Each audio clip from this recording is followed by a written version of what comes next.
கர்த்தருடைய பரிசுத்த நாமத்துக்கு மகிமை உண்டாவதாக. அப்போஸ்தலனாகிய பவுல் ரோமருக்கு எழுதின நிருபம் 8ஆம் அதிகாரம் 9ஆம் வசனத்தை நான் வாசிக்கிறேன்.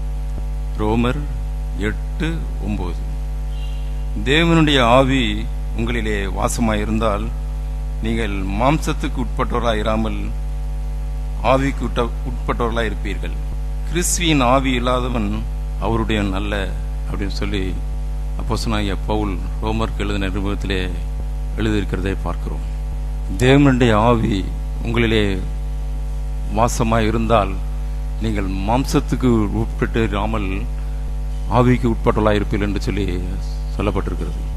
1ஆம் வசனத்தை நாம் வாசிக்கும் பொழுது, கிறிஸ்து இயேசுக்கு உட்பட்டவர்களாய் இருந்து மாம்சத்தின்படி நடவாமல் ஆவியின்படியே நடக்கிறவர்களுக்கு ஆக்கினை தீர்ப்பு இல்லை அப்படின்னு பார்க்கிறோம். ஆவியின்படியே நடக்கிறவர்களுக்கு ஆக்கினை தீர்ப்பு இல்லை அப்படின்னு பார்க்கிறோம். அப்போ ஆவிக்கேற்றபடி நாம் வாழ வேண்டும், ஆவிக்கு உட்பட்டவர்களாக இருக்க வேண்டும் என்றால் தேவ ஆவியானவர் நம்மிலே வாசமாயிருக்க வேண்டும். இன்றைக்கு அநேகர் நாம் ரட்சிக்கப்பட்ட அனுபவத்தோடு கூட நின்று விடுகிறோம். அது ஒரு மேலோட்டமான ஒரு காரியம், ஒரு புறமான ஒரு சுத்திகரிப்பு. அது ஒரு குழந்தையின் அனுபவம் என்றுதான் சொல்ல வேண்டும். அவருடைய நாமத்தின் மேல் விசுவாசம் உள்ளவர்களாய் அவரை ஏற்றுக்கொண்டவர்கள் எத்தனை பேர்களோ அத்தனை பேரும் தேவனுடைய பிள்ளைகளாகும்படிக்கு அதிகாரம் கொடுத்திருக்கிறார் என்று சொன்னபடி பிள்ளையினுடைய ஒரு அனுபவம் ஆரம்ப கட்டம். அதற்கு அப்புறம் நாம் ஒரு தேவ ஆவியானவரால் நடத்தப்பட வேண்டும் என்றால் நம்முடைய உள்ளான பகுதியிலே இதயத்தின் காரியங்கள் செம்மைப்படுத்தப்பட வேண்டும், அது சுத்திகரிக்கப்பட வேண்டும் என்று சொன்னால் தேவ ஆவியானவர் நமக்குள் வாசமாய் இருந்தால்தான் அதை சுத்திகரிக்க முடியும். அவரால் தான் அதை சுத்திகரிக்க முடியும், அவரால் தான் அதை உணர்த்த முடியும். அதை நம்மால் தெரிந்து கொள்ள முடியாது. அதான் அப்போஸ்தலனாகிய பவுல் இப்படி சொல்கிறார், தேவனுடைய ஆவி உங்களிலே வாசமாயிருந்தால் நீங்கள் மாம்சத்துக்கு உட்பட்டிராமல் சொல்லுங்க. அப்போ நம்முடைய மாம்சம் எண்ணுகிறபடி நாம் நடவாமல் தேவ ஆவியானவர் நாம் என்ன செய்ய வேண்டும் என்று சித்தமாக இருக்கிறாரோ அவருடைய பாதையை காண்பிப்பார். நாம் ரட்சிக்கப்பட்ட ஆரம்பத்திலே நாம் ரட்சிக்கப்பட்டது உண்மைதான், அவரை சொந்த ரட்சகராக ஏற்றுக்கொண்டது உண்மைதான். ஆனால் அவராலே நடத்தப்படுகிறோமா என்று பார்க்கும் பொழுது அது இல்லை என்று நான் சொல்ல வேண்டும். ரட்சிக்கப்பட்ட அனுபவத்திலே என்னுடைய மாம்சமும் மனசும் விரும்பினதை நான் அநேக காரியங்களை நான் செய்திருக்கிறேன், அதைத்தான் செய்து கொண்டு வருகிறோம். தேவ ஆவியானால் நடத்தப்படுகிற ஒரு அனுபவம் நமக்கு இல்லை. தேவ சித்தம் அறிகிறதும் அந்த அனுபவம் நமக்கு இல்லை. ஏதோ பாவங்கள் மன்னிக்கப்பட்டது, இயேசு கிறிஸ்துவின் ரத்தத்தினால் கழுவப்பட்டு இருக்கிறோம், அதுதான் அவருடைய பிள்ளையா இருக்கிறோம், அதுதான் ஒரு பிள்ளையின் அனுபவம். எவர்கள் தேவனுடைய ஆவியினால் நடத்தப்படுகிறார்களோ அவர்கள் தேவனுடைய புத்திரர் எனப்படுவார்கள். ஒரு புத்திரராய் மாற முடியும். அடுத்த ஒரு வளர்ச்சிக்கு நேராக நாம் நடத்தப்பட வேண்டி இருக்கிறது. தேவ தேவனால் நாம் நடத்தப்பட வேண்டி இருக்குது. அப்படிப்பட்ட ஒரு நிலைக்கு தேவன் வர விரும்புகிறார். ஒவ்வொருவரும் நம்முடைய வாழ்க்கையிலே வளர்ச்சியை காண்பிக்க வேண்டும் என்று சொல்லி தேவன் விரும்புகிறார். அப்படியாக விரும்புவது அந்த ஆவியானவரை நாம் பெற்றுக்கொள்ள வேண்டும். தேவ ஆவியான நம்ம வாசமாக இருப்பதற்கு தடையா இருக்கிற காரியங்கள் என்ன என்பதை நாம் ஆராய்ந்து பார்த்து அந்த ஆவியானவரை பெற்றுக்கொள்ள வாஞ்சை நமக்கு வேண்டும். ஆனால் நம்முடைய மாம்சம் தேவ ஆவியானவர் ஏற்றுக்கொள்வதற்கு முற்றிலுமாக மறுப்பு செல்லும். மாம்சம் என்றைக்கும் ஆவிக்கு விரோதமாக தான் இருக்கும். ஆனால் அந்த மாம்சத்தின் கிரிகளை அழிப்பதற்கு தேவ ஆவியின் வல்லமை இருந்தால்தான் நான் மாம்சத்தின் கிரிகளை அழிக்க முடியும். ஆகவே நாம் பெற்றுக்கொள்வதற்கு பரிசுத்த ஆவியின் அபிஷேகத்தை பெற்றுக்கொள்வதற்கு வாஞ்சையும் விருப்பமும் இருந்தால்தான் தேவ ஆவியானவர் நம்மிலே வாசமாக இருக்க முடியும். அந்த வாஞ்சையும் விருப்பம் நம்மிலே இல்லை என்றால் அவரால் தானாக வர முடியாது. ஆகவே நாம் தேவனுடைய சமூகத்திலே காத்திருந்த ஆண்டவரே என்னிலே வாசமாயிரும், நான் உமக்கு ஏற்ற பரிசுத்தத்தை நான் பெற விரும்புகிறேன், உமக்காக அந்த உலகத்திலே வாழ ஜீவிக்கிறேன், உம்மாலே நான் நடத்தப்பட வேண்டும் சொல்லி நான் விரும்புகிறேன் அப்படின்னு சொல்லி தேவ சமூகத்திலே நம்மளை தாழ்த்தி நம்மளை வெறுமையாக்கி போகும் பொழுதுதான் தேவ ஆவியான நம்மளே வாசமாயிருக்க முடியும், அவர் நம்மை நடத்த முடியும். என்றோ ஒரு நாள் தேவ பரிசுத்தாவினுடைய அபிஷேகத்தை பெற்ற ஒரு அனுபவத்தோடு இல்லாதபடிக்கு ஒவ்வொரு நாளும் தேவ ஆவியுடைய நடத்துதலை நாம் பார்க்க வேண்டும். ஒவ்வொரு நாளும் தேவ ஆவியினால் நடத்தப்படுகிறனா, தேவ சித்தம் செய்கிறனா என்னுடைய சுயம் அழிக்கப்பட்டிருக்கிறதா, என் மனசு மாம்சம் விரும்பினது என் வாழ்க்கையில நிறைவேறுகிறதா, என் சித்தத்தை நான் நிறைவேற்றுகிறேனா, தேவ சித்தத்தை நிறைவேற்றினா என்று ஒவ்வொரு நாளும் தேவ சமூகத்திலே நாம் நம்மை நாமே ஆராய்ந்து பார்க்க வேண்டியிருக்குது. அப்பொழுதுதான் பரிசுத்த ஆவியான் நம்மளோடு கூட பேச முடியும், இடைபட முடியும். எந்தெந்த காரியத்தில் நான் தவறி இருக்கிறேன், எந்த காரியத்தில் நான் மீறி நடந்திருக்கிறேன், எந்த விதத்தில் நான் சுயமாய் செயல்பட்டு இருக்கிறேன், எந்த விதத்தில் நான் சித்தத்தை செய்ய நான் தவறி இருக்கிறேன் என்பதெல்லாம் தேவ ஆவியான் நம்மளோடு கூட பேசி உணர்த்துவார். அப்பொழுது நாம் மனம் திரும்பும் பொழுது அவர் நம்மளை புத்திரராக எண்ணி நம்மளை நடத்த முடியும், அடுத்தபடிக்கு நேராக நம்மளை கொண்டு போக முடியும். ஒரு ஆவிக்குரிய வாழ்க்கையிலே நாம் வளர்ந்தேறும்படியாக தேவன் நம்மளை நடத்த முடியும். 1 கொரிந்தியர் 2ஆம் அதிகாரம் 12ஆம் வசனத்தை வாசிக்கிறேன். நாங்களோ உலகத்தின் ஆவியை பெறாமல் தேவனால் எங்களுக்கு அருளப்பட்டவைகளை அறியும்படிக்கு தேவனிடத்திலிருந்து புறப்படுகிற ஆவியை நாங்கள் பெற்றோம். அவைகளை நாங்கள் மனுஷன் ஞானம் போதிக்கிற வார்த்தைகளால் பேசாமல் பரிசுத்த ஆவி போதிக்கிற வார்த்தைகளாலே பேசி ஆவிக்குரியவளோடு கூட சம்பந்தப்படுத்தி காண்பிக்கிறோம். ஜென்ம சுவாவ மனுஷனோ தேவனுடைய ஆவிக்குரியவர்களை ஏற்றுக்கொள்ளான். அவைகள் அவனுக்கு பைத்தியமாக தோன்றும். அவைகள் ஆவிக்கேற்ற பிரகாரமாய் ஆராய்ந்து நிதானிக்கப்படுகிறவர்கள் ஆனதால் அவைகளை அறியவும் மாட்டான். ஆவிக்குரியவன் எல்லாவற்றையும் ஆராய்ந்து நிதானிக்கிறான், ஆனாலும் அவன் மற்றொருவனாலும் ஆராய்ந்து நிதானிக்கப்படான். ஒரு ஆவிக்குரிய ஒரு அனுபவத்தை அப்போஸ்தலனாகிய பவுல் கொரிந்தியருக்கு எழுதும் பொழுது ஒரு அனுபவத்தை, ஒரு ஆவிக்குரிய ஜீவிதத்தில் விழுந்துகிற ஒரு அனுபவத்தை இங்க சொல்கிறதை நாம் பார்க்கிறோம். நாங்கள் உலகத்தின் ஆவியை பெறாமல் தேவனால் எங்களுக்கு அருளப்பட்டவர்களை அறியும்படிக்கு தேவனிலிருந்து புறப்படுகிற ஆவியை நாங்கள் பெற்றோம் அப்படின்னு சொல்றார். பரிசுத்த ஆவியின் அபிஷேகம் அடுத்ததாக எதற்காக நமக்கு கொடுக்கப்பட்டிருக்கிறது, எதற்கு அது தேவை என்று நாம் பார்க்கும் பொழுது, தேவனால் நமக்கு அருளப்பட்டிருக்கிற காரியங்களை நாம் அறிந்து கொள்ளும்படி, தேவன் நம்மிடத்திலே என்ன செய்ய சித்தமா இருக்கிறாரோ அதை வேத வசனங்கள் மூலமாக நம்மளோடு கூட பேசும் பொழுது அதை உணர்ந்து கொள்ளத்தக்கதாக, அதை அறியும்படியாக அந்த ஒரு தெளிவை பெறுவதற்கு பரிசுத்த ஆவியின் அபிஷேகம் நமக்கு தேவை. அந்த பரிசுத்த ஆவியின் வல்லமை அபிஷேகம் நமக்கு இல்லாவிட்டால் வேத வசனங்கள் இங்கே போதிக்கப்பட்டாலும் கூட அது நமக்கு அது புரியாது. எதற்காக அந்த வார்த்தை நமக்கு கொடுக்கப்பட்டது என்பது அது நமக்கு தெரியாது. என்னுடைய இதயத்தை அது உணர்த்தவும் முடியாது. என்னுடைய மறைவான காரியங்களை ஒன்று உணர்த்த முடியாது. இதைத்தான் நான் என் வாழ்க்கையில நான் பார்த்தேன்.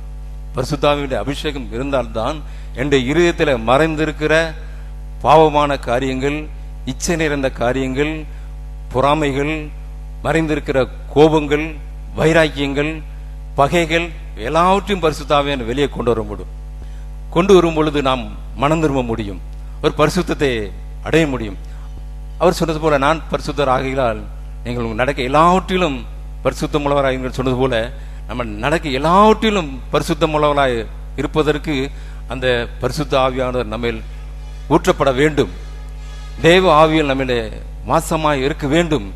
அந்த ஆவியானவர் துக்கப்படுத்தாத அளவுக்கு, அந்த ஆவியை அவித்து போடாதபடிக்கு எப்பொழுதும் நம்ம ஜாக்கிரதை உள்ளவர்களாய், விழிப்பு உள்ளவர்களாய் இருக்க வேண்டியிருக்கிறது. அநேக காரியங்களை நாம் தவறுகளும் பொழுதும் கூட தேவன் நம்மளை நேசிக்கிறதுனாலே சிச்சிக்கிறார், சிச்சித்து கண்டித்து உணர்த்துகிறார். பரிசுத்த ஆவியானவர் கொண்டு உணர்த்தி பார்ப்பார்.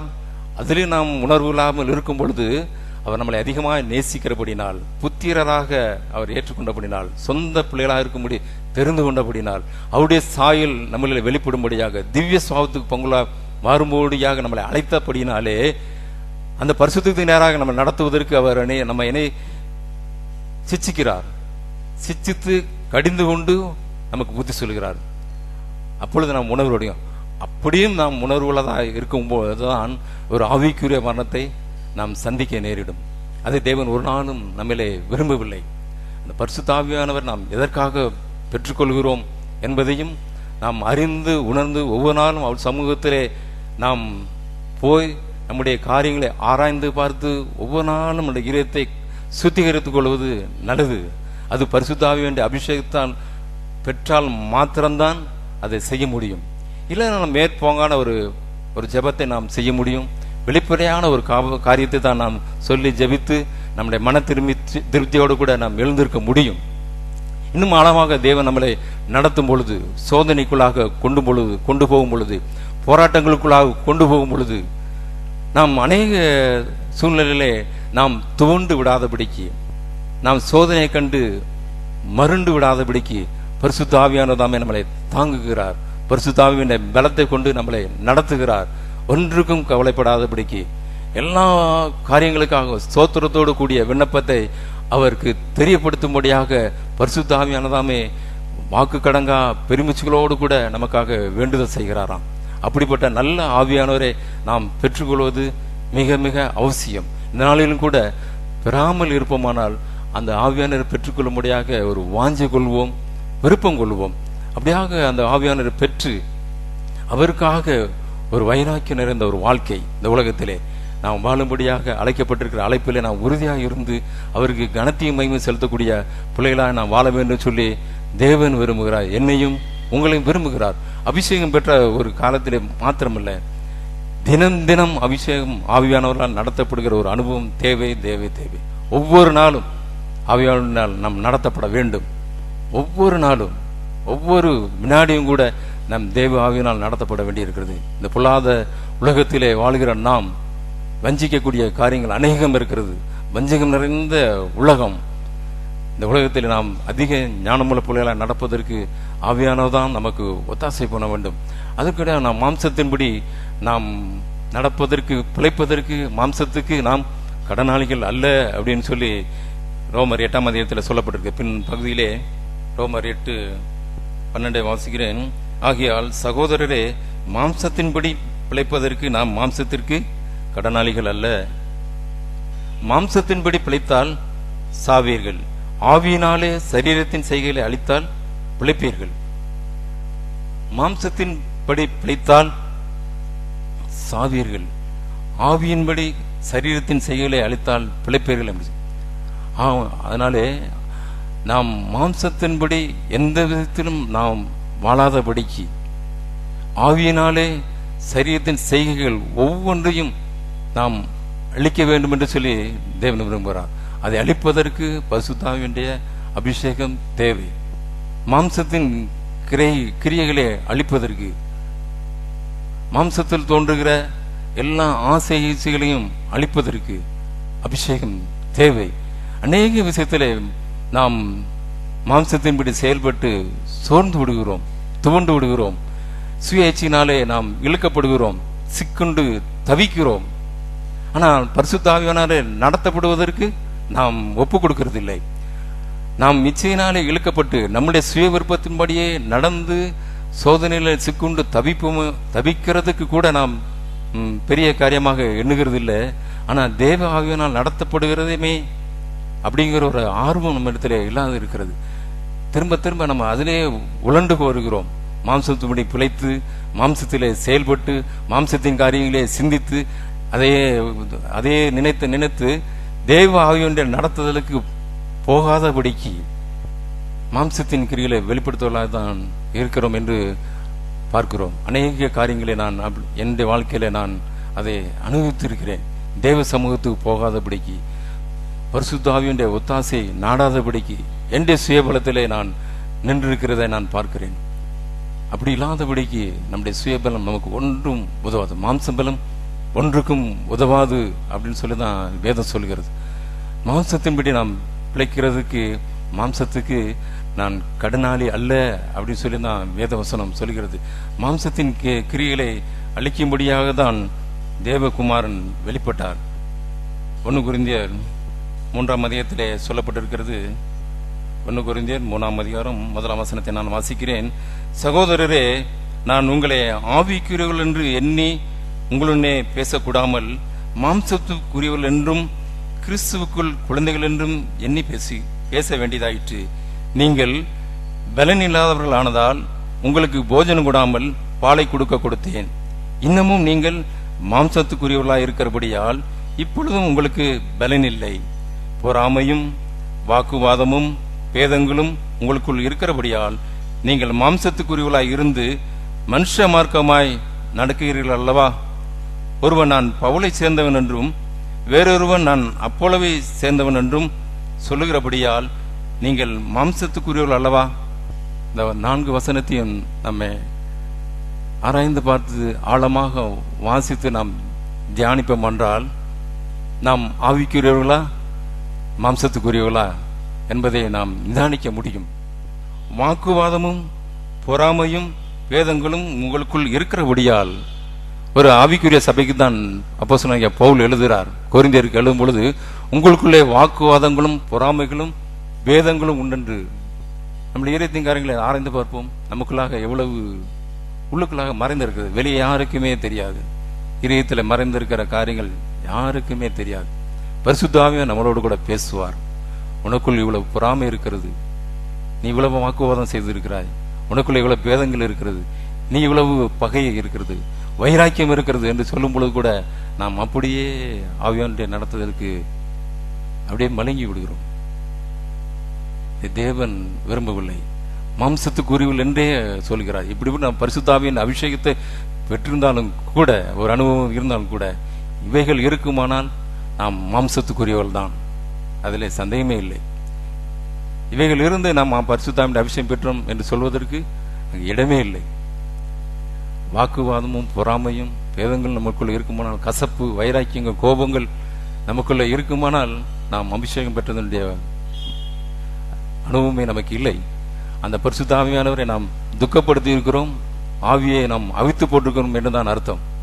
அப்படி இல்லாதபடிக்கு நல்ல உணர்வோடு கூட தேவ சமூகத்திலே நாமே ஆராய்ந்து பார்த்து, தேவனே முழுமையாக என்னை ஒப்புக் கொடுக்கிறேன் ஆண்டவரே, இதயத்தில் இருந்த மறைந்திருக்கிற எல்லா துர்குணங்களும் என்னை விட்டு அகன்று போட்டும், ஆவியானவரே என்னை காட்டுங்க, என்னை எனக்கு காட்டுங்க அப்படி சொல்லி ஒரு ஆவிக்குரிய அனுபவத்தை பெற்றுக்கொள்ளும்படியாக தேவ சமூகத்துக்கு நாம் போவோமானால் ஆவியானவர் நம்மளை அபிஷேகித்து அவருடைய வல்லமையினால் நிரப்பி நம்மளை நடத்துவார். நம்முடைய குறைகளை காண்பிக்கும் பொழுது நாம் மனம் திரும்புவோம். பரிசுத்தாவின் அபிஷேகம் இல்லாதபடி நாம் மனம் திரும்பவே முடியாது. மாம்சத்துக்குரியவர்களாக இருப்போமானால் கடினப்பட்டு கொண்டே தான் இருக்குமே பொழுது நான் ஒரு நாளும் மனம் திரும்ப முடியாது. அபிஷேகம் பெற்றால்தான் தேவ ஆவியான உணர்த்தும் போது நம்ம மனம் திரும்புகளாக வர முடியும். ஆவியனுடைய நடத்துதலை, ஆவியானுடைய நடத்துதலை நம்ம வாழ்க்கையில பார்க்க முடியும். நம்முடைய தேவ சமாதானம் நம்முடைய இதயத்தை ஆளுகை செய்ய முடியும். சமாதானம் பெற்றவர்களாய் தேவனுக்கென்று நாம் நிலைநிற்கக்கூடியவர்களாய் இருப்போம். நம்முடைய குடும்பம் ஆசீர்வதிக்கப்படும், நம்ம பிள்ளைகள் ஆசீர்வதிக்கப்படுவார்கள். அப்படிப்பட்ட ஒரு நல்ல அனுபவத்தை நாம் பெற்றுக்கொள்ள வேண்டும் தான் வாஞ்சிக்கிறோம். கர்த்தர் அப்படி நடத்துவார் என்று சொல்லி நான் விசுவாசிக்கிறேன். ஆமென்.